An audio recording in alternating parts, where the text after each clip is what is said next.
So for my video, I'll be explaining the circuit for the back signal tone control.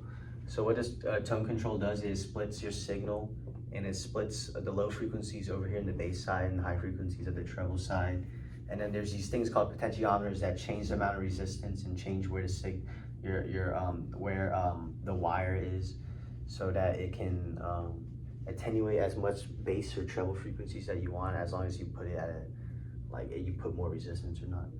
So anyways, what happened, it uses resistors and capacitors to direct where high frequencies or low frequencies go. So your signal comes in, and over here it sees a capacitor, and for high frequencies it lets it through. It's like wire, there's no resistance, so it'll go to this side. And since there's a capacitor here in parallel, it goes here, and then it doesn't see that much resistance compared to this side. So all the bass frequencies that see less reactance from the capacitor will go over here.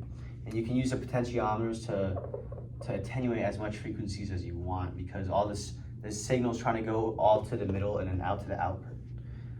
So you put the wiper here at this position, it comes in and it sees no resistance, and it doesn't touch any of these capacitors, so it ends up here, and then it gets added the output here.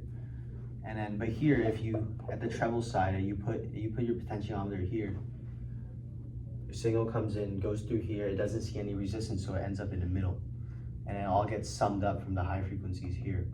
The low frequency and high frequencies get summed up here and go to the output. But if you change the wiper here to this position,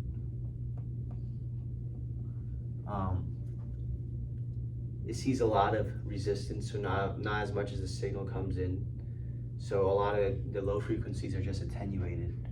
And same thing here, it has to go through all this resistance before it goes here and it gets attenuated. But also, if it does end up here, it sees ground. Oh, this part's grounded, my bad. It sees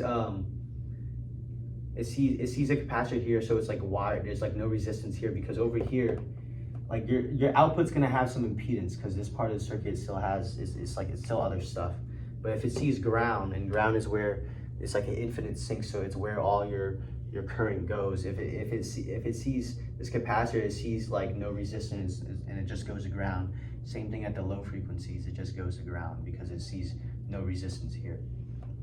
And it all gets summed up. So basically, it uses these potentiometers to direct and capacitors to direct where your signal is going to go.